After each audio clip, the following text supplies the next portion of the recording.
할렐루야. 오늘 또 우리 주의 은혜로 주의 평안이 함께 하시기를 축복합니다. 우리 교회는 참 좋은 교회입니다. 아멘. 이럴 때 아멘을 크게 해야 하나님이 좋은 생애가 되게 하실 줄로 믿습니다. 할렐루야. 왜 우리 교회가 좋은 교회냐? 환난의 때에도 예배를 사모해서 예배하기를 좋아하는 분들이 있어서 우리 교회가 좋은 교회인 줄로 믿습니다. 또 집을 팔고 나면 차익금을 얻는데 물론 이익금이 없을 수도 있습니다. 그런데 그 차익금을 10의 1조 하기가 쉽지 않은데 그러한 10의 1조를 드리는 사람들이 있어서 우리 교회가 좋은 교회인 줄로 믿습니다. 이것은 돈을 말하는 것이 아니라 하나님 앞에 정직한 사람들이 있어서 좋은 교회다라고 하는 말씀입니다. 하나님이 가장 기뻐하시는 것은 우리가 하나님 앞에 정직하게 사는 것을 하나님이 가장 기뻐하시는 줄로 믿으시기 바랍니다. 제가 자꾸 우리 교회가 좋은 교회다라고 자랑하니까 하나님이 계속해서 우리 교회가 좋은 교회로 자랑할 수 있는 자랑거리를 계속해서 주시는 것 같습니다. 앞으로 더 많은 자랑거리가 계속해서 있을 줄로 믿습니다. 하나님 앞에서 좋은 성도가 되시기를 축복합니다. 오늘은 갈라디아서에서 말하는 복음, 이 복음에 대해서 말씀을 드리려고 합니다. 우리 기독교의 신앙을 말씀의 신앙, 말씀의 종교라 하는데 이 말씀이라고 하는 것은 첫째는 말씀 대신 노고스이신 예수님이 육체를 입고 이 땅에 오신 성육신의 말씀이 첫째입니다. 그래서 예수님은 말씀 자체이시고 이 땅에 육신을 입고 오신 살아계신 말씀인 줄로 믿습니다. 두 번째는 그 말씀을 기록해 놓은 성경의 말씀을 따라서 우리가 살아가는 것이고, 세 번째는 그 기록된 말씀을 또 전하는 설교를 통해서 이 하나님의 말씀이 증거되기 때문에 우리 기독교 신앙을 말씀의 종교, 말씀의 신앙이라고 부릅니다. 이 말씀은 살아있고 운동력이 있어서 좌우의 날선 어떤 검보다도 예리해서 우리의 심령과 골수를 찔러 쪼개서 죽은 영혼들을 살려내시고 병든 자들을 치료하시고 마음에 소망을 잃고 낙심한 자들에게 다시 새 힘을 얻게 하시고 꿈이 없는 자들에게 마음의 비전을 주어서 소망 가운데 살게 하는 능력의 말씀이신 줄로 믿습니다. 이 능력을 영어로는 파워라고 그러고 헬라어로는 디나미스라 하는데, 이 디나미스라고 하는 권능이라고 하는 이 말씀은 두 가지의 뜻이 있습니다. 하나는 다이나마이트라고 하는 뜻이 있습니다. 여러분, 이 다이나마이트의 위력이 대단하잖아요.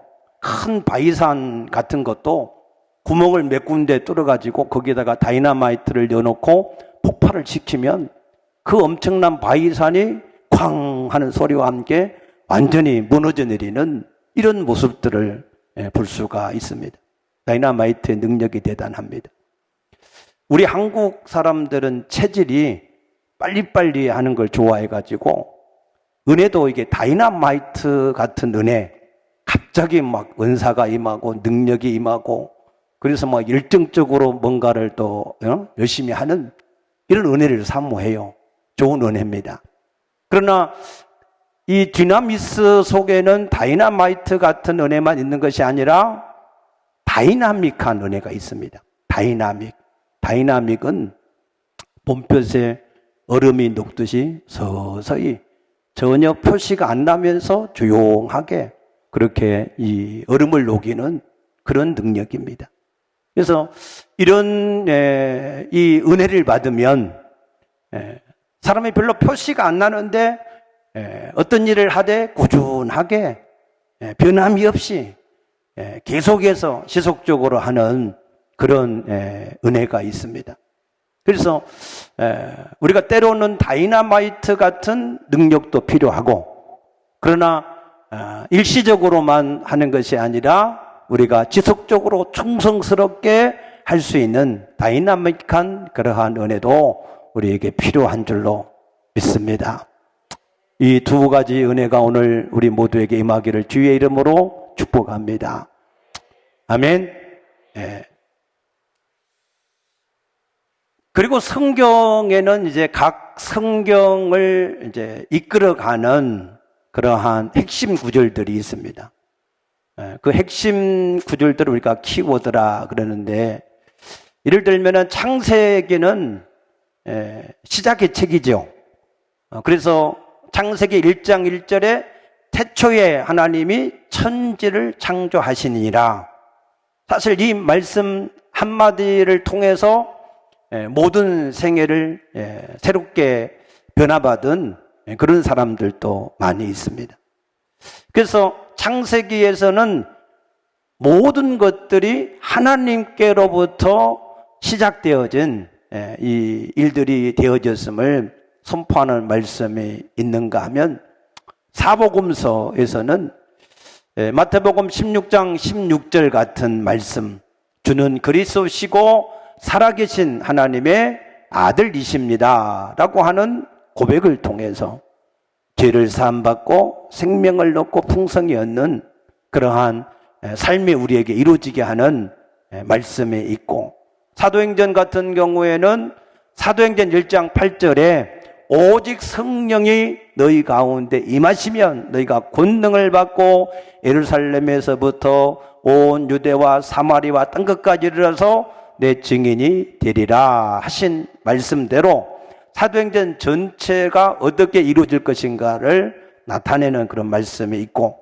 로마서 같은 경우에는 로마서 1장 17절에 복음에는 하나님의 의가 나타나서 믿음에서 믿음에 이르게 하나니 오직 기록된 바 의인은 믿음으로 말미암아 살리라 함과 같다라고 하는 이신득이의 말씀들을 우리에게 증거를 하고 있습니다. 그러면은 이 갈라디아서의 이 말씀은 어떤 이 구절이 핵심 구절인가 하면은, 오늘 읽은 갈라디아 2장 20절의 말씀, 이 말씀이 핵심 구절입니다. 로마서의 말씀이 의인이 어떻게 죄인이 어떻게 의롭게 되는가 하는 이신득이의 말씀을, 일반적인 말씀을 증거한 내용이라고 하면, 이 갈라디아서는 율법으로 의롭게 되려고 하는 그런 자들에게 율법으로는 의롭게 될 육체가 하나도 없으니 오직 믿음으로 의롭게 되어진다라고 하는 사실을 계속해서 강조를 하는 그 내용의 말씀이 이 갈라디아서의 말씀입니다. 그래서 이 갈라디아서의 말씀의 가장 키워드는 바로 2장 20절인데, 우리 다시 한번 2장 20절 우리 합독해 보십시다. 내가 그리스도와 함께 십자가에 못 박혔나니 그런즉 이제는 내가 사는 것이 아니요 오직 내 안에 그리스도께서 사시는 것이라. 이제 내가 육체 가운데 사는 것은 나를 사랑하사 나를 위하여 자기 자신을 버리신 하나님의 아들을 믿는 믿음 안에서 사는 것이라 그랬습니다. 이 말씀은 갈라디아서의 중심 메시지이기도 하지만 우리 그리스도인들에게 가장 기초가 되는 말씀입니다. 이 말씀을 하게 된 배경이 무엇이냐 하면은 첫째로는 이 갈라디아서 1장 6절에 보게 되면은 이 갈라디아 사람들은 사도 바울이 전한 복음을 속히 떠나서 다른 복음을 쫓아갔다 그랬습니다. 사도 바울이 전한 복음이 무엇이었습니까? 오직 믿음으로 의롭게 된다 하는 것이 사도 바울이 전한 복음이었습니다. 그런데 그들이 그걸 버리고 다른 복음, 어떤 복음이에요? 율법주의자들의 복음. 우리가 예수를 믿음으로만 구원을 받겠느냐?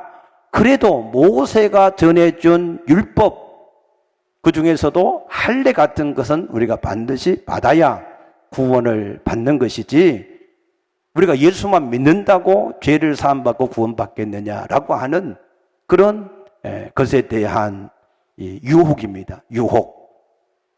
그래서 그런 것을 속히 떠나가는 이 갈라디아 성도들. 두 번째로는 오늘 여기 2장 13절에 있는 말씀처럼 이 베드로 사도의 외식, 또 그 베드로 사도를 따라서 이 바나바도 함께 한 외식.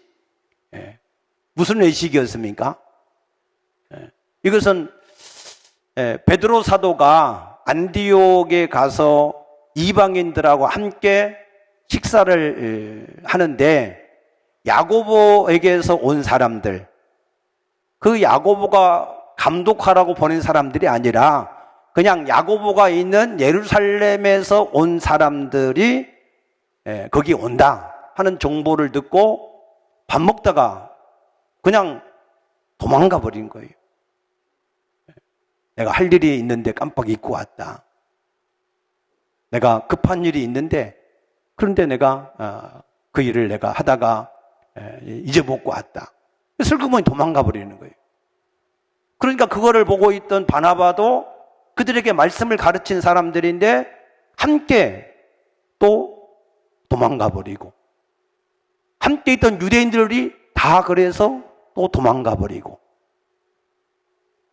그래서 거기 앉아있던 함께 밥 먹던 이방인들, 그런 사람들이 굉장히 뻘쭘하게 되고, 도대체 뭔가 믿음으로 의롭게 된다 그랬는데 유대인들은 이방인하고 식사 안 한다고 그랬는데 저들이 그것을 지키려고 도망가는가 하는 그러한 마음에 꺼림칙한 그런 것들이 남게 되어졌을 때, 그때 이 베드로, 이 사도 바울이 그러한 계발을 책망하고 다시 복음의 기초를 말씀을 한 겁니다.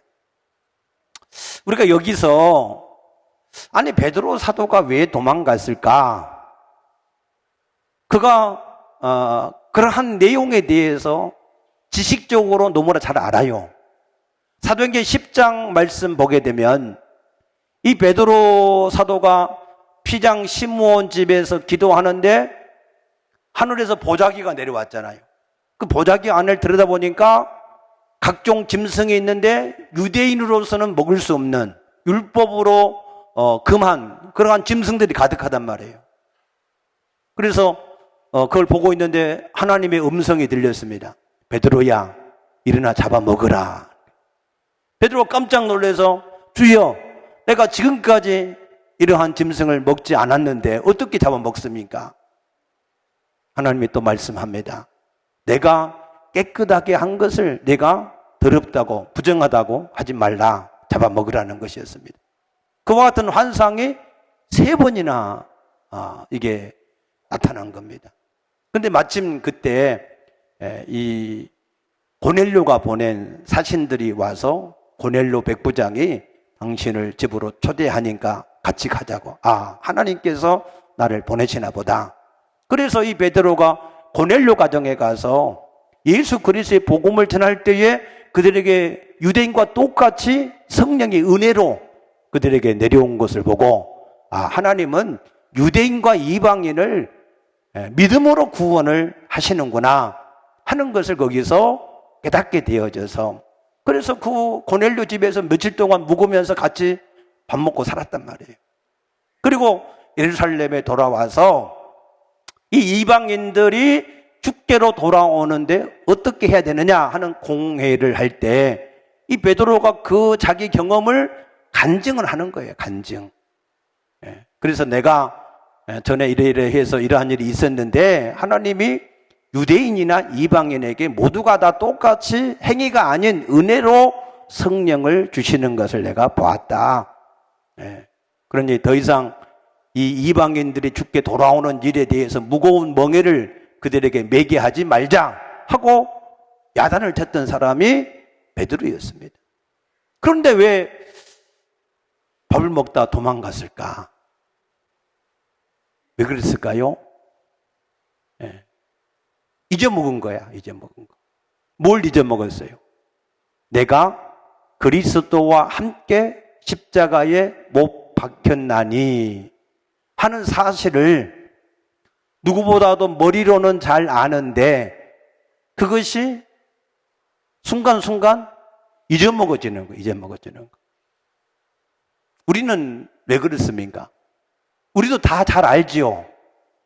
내가 그리스도와 함께 십자가에 못 박혀 죽은 것을 여러분 다 믿으시지요? 믿습니까? 머리로는 다 잘 알아. 그런데 어떤 상황이 주어지면 그 상황 속에서 사람 앞에나 물질이나 환경 앞에 우리가 이것을 잊어먹는 거예요. 내가 그리스도와 함께 십자가에 못 박힌 것을 잊어먹어요.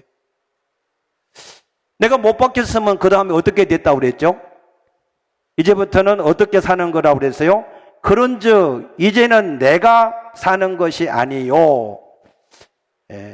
이제는 내가 사는 것이 아니다. 이 말이 무슨 말이냐면 이제는 내가 주인 되어서 주인된 나를 위해 사는 것이 아니다. 그 얘기입니다.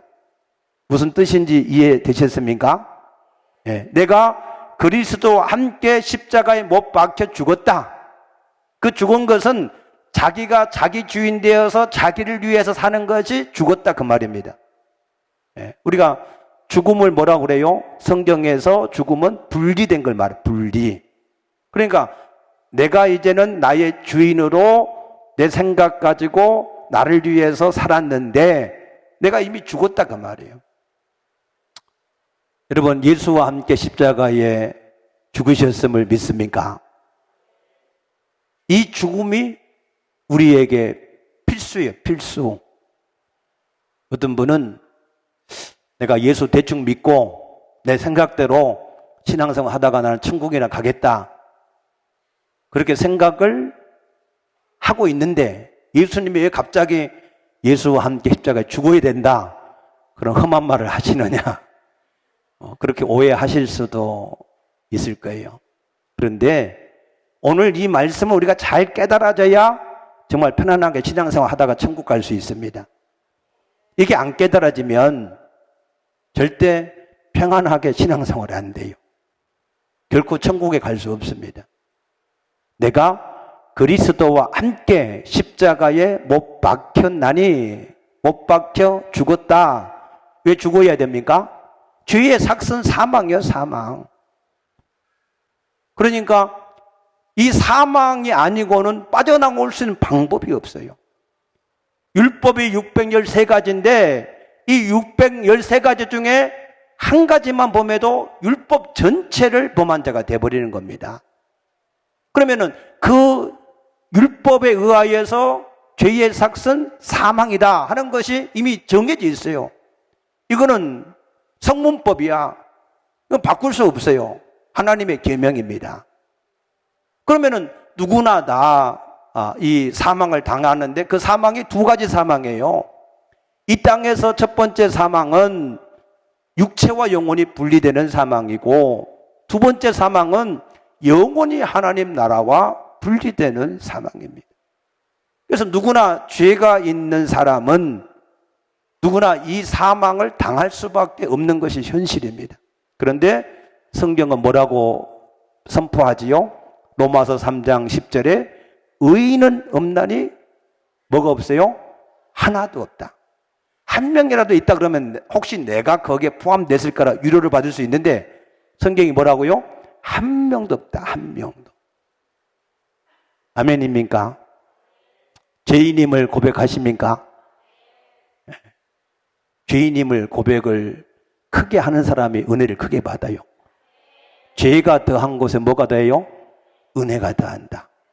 그래서 사도 바울은 예수께서 죄인을 구원하러 오셨다면 나는 죄인 중에 개순이라 그랬어요. 그러니까 사도 바울이 큰 은혜 받은 겁니다. 여러분들도 우리도 하나님 앞에서 우리가 말할 수 없는 큰 죄인임을 깨닫게 되시기를 축복합니다. 그래서 우리가 죽으면 지옥 갈 수밖에 없는데, 그래서 거기서 우리가 빠져나올 수 있는 유일한 방법이 죽음인데, 그 죽음을 내가 죽어버리면 죄 가운데 죽기 때문에 어떻게 돼요? 지옥 갈 수밖에 없는 거예요. 그래서 하나님이 나를 그 죄 가운데 구원하기 위해서 나를 대신해서 죽을 수 있는 구세주를 약속하셨고, 그 구세주의 약속대로 예수님이 오신 줄로 믿습니다. 그래서 예수님이 대신해서 이사야 53장 6절에 우리는 다 그릇 행하여 제 갈 길로 갔거늘 여호와께서 우리 무리의 모든 죄를 그에게 담당시키셨도다 그랬습니다. 그래서 예수님은 죽어도 뭐가 없으셔요? 죄가 없으시니까 다시 하나님이 죽은 자 가운데 살드시는 겁니다. 그래서 우리는 그 예수님의 죽음과 연합을 해야, 그래야 우리가 함께 죽는 자가 되고 구원을 얻는 자가 되는 줄로 믿으시기 바랍니다. 어떻게 연합하느냐? 로마서 6장 3, 4절 그리스도의 장사된 자와 함께 세례로 연합해서 우리가 세례를 받은 사람은 그리스도와 함께 죽은 자가 된다 그랬습니다. 그래서 예수님은 역사적으로 실제적으로 이 땅에 오셔서 죽으신 구세주이십니다. 이것은 팩트입니다. 이것은 전혀 어떤 가상의 이런 상상이 아닙니다. 예수님은 분명히 이 땅에 오셨고 십자가에서 죽으신 줄로 믿습니다. 우리는 그 예수님의 죽음과 연합하여 연합하는 것을 우리가 어떻게 연합하느냐? 오늘 16절 말씀 보게 되면 사람이 의롭게 되는 것은 율법의 행위로 말미암이 아니요 오직 예수 그리스도를 믿음으로 말미암는 줄 우리가 안다. 믿음으로 우리가 연합하는 겁니다. 믿습니까? 예수님은 실제로 죽었고 나는 그 죽음에 믿음으로 연합하는 거예요. 그러면은 그 믿음이 진짜여야 연합이 되는 거겠죠. 믿습니까? 그러면은 그 믿음이 진짜인지 아닌지를 우리가 어떻게 분별할 수 있느냐? 야고보서 2장 14절에 행함이 없는 믿음은 죽은 믿음이다. 죽은 믿음은 자기를 구원할 수가 없다. 행하는 믿음이 있어요. 행하는 믿음. 그럼 그 행하는 믿음이 뭘 말하느냐? 그 행하는 믿음은 율법의 조항을 하나하나 지키는 것이 아니라 내가 예수와 함께 죽었다 하는 것을 믿는 것이고, 그래서 내가 이제 사는 것이 아니라 나의 주인이 주님이신 것을 믿는 것이고, 나는 이 땅에 사는 날 동안에 그 주님을 위해서 사는 것을 믿는 것입니다. 아멘. 이 믿음이 있으시기를 축복합니다. 이 믿음이 완전할 수는 없어요. 우리가 항상 내가 예수와 함께 죽은 자다. 내 주인은 예수님이다. 나는 이 땅에서 오직 살아도 죽어도 그 주님을 위해서 사는 자다. 그렇게 우리가 생각하고 항상 그렇게 살면은 좋을 텐데 우리가 항상 그렇게 성령 충만하지가 못하잖아요. 그래서 항상 그 믿음을 우리가 순간순간 잊어버릴 수가 있어요. 그래도 그 기초, 그 바닥, 어떠한 이 환경 속에서도 가장 그 믿음만큼은 우리가 잃지 않는 거. 아, 내가 그리스도와 함께 죽었지. 내가 내 주인이 아니라 주님이 주인이시지.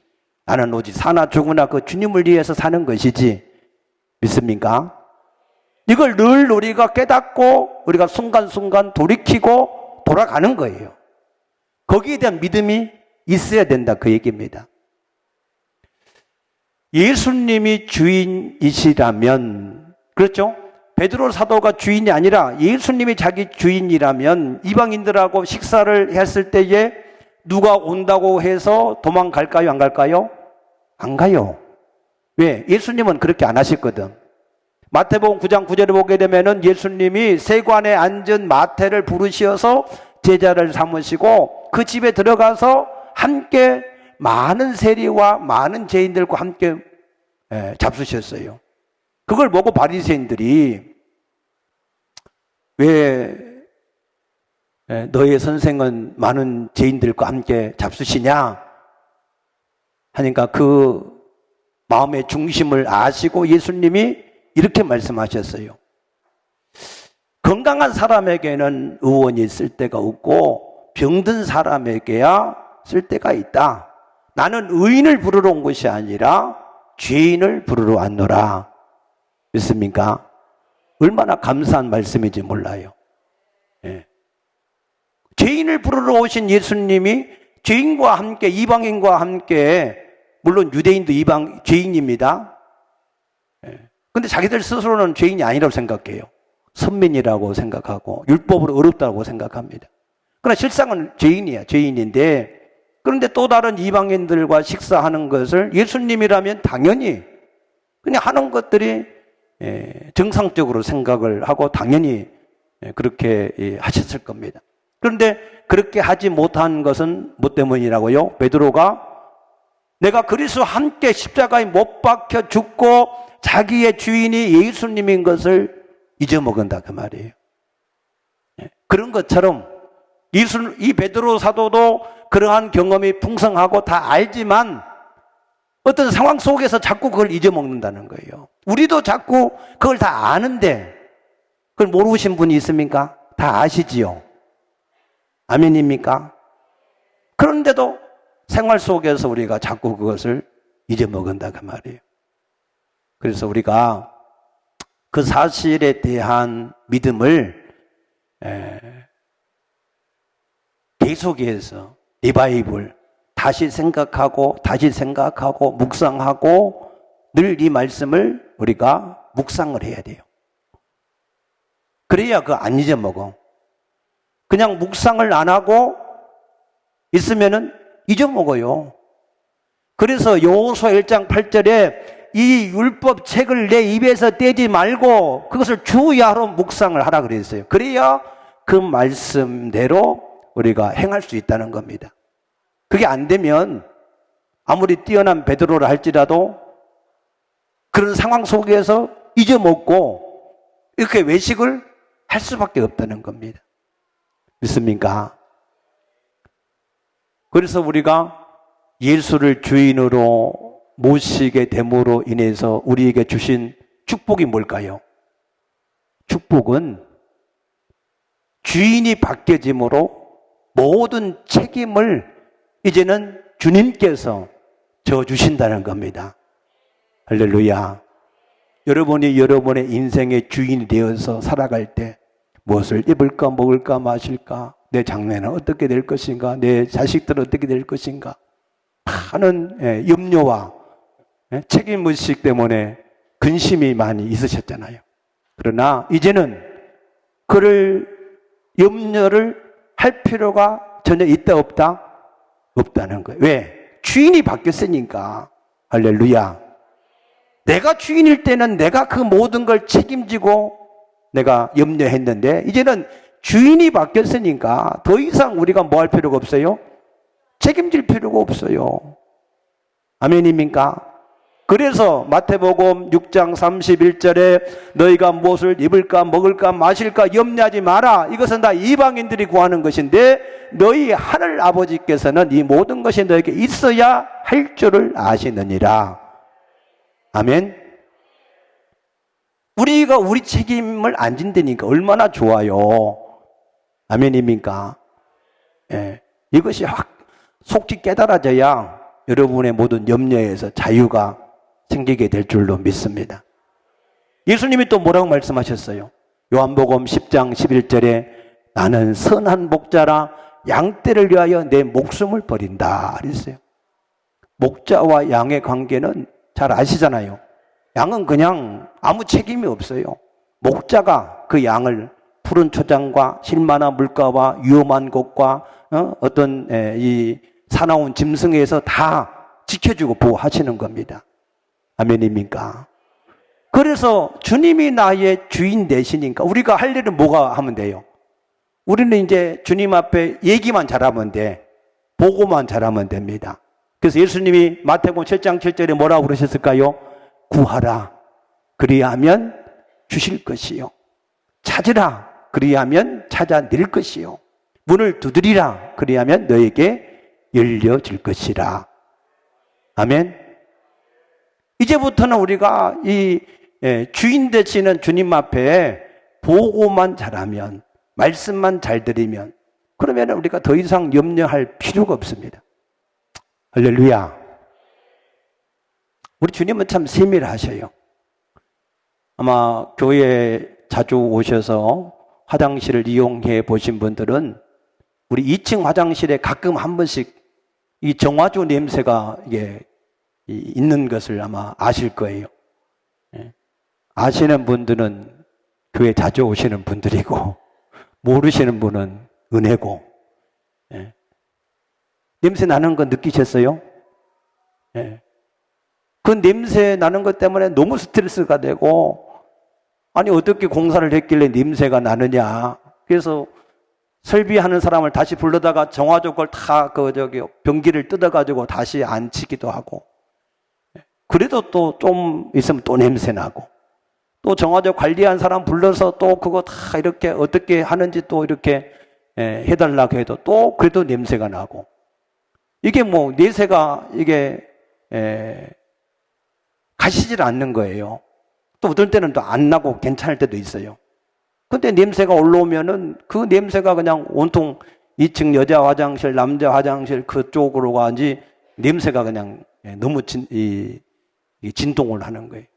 너무 스트레스 되고 그것 때문에 고민을 했는데, 그래서 그것 때문에 이제 우리 집사람도 어떻게 하나님의 교회에서 냄새가 나게 건축이 되었는지, 그래서 막 이제 그거 진실하게 간절하게 이제 기도했다 그러는데, 그 기도하고 나서 가만히 내가 가서 보니까 이 화장실 끝에가 보일러실이거든. 2층 보일러가 하나 이제 있는데, 그 보일러 문을 열어보니까 그 보일러실에 물이 이제 있으면 빠지라고 하수구를 이렇게 만들어 놨어요.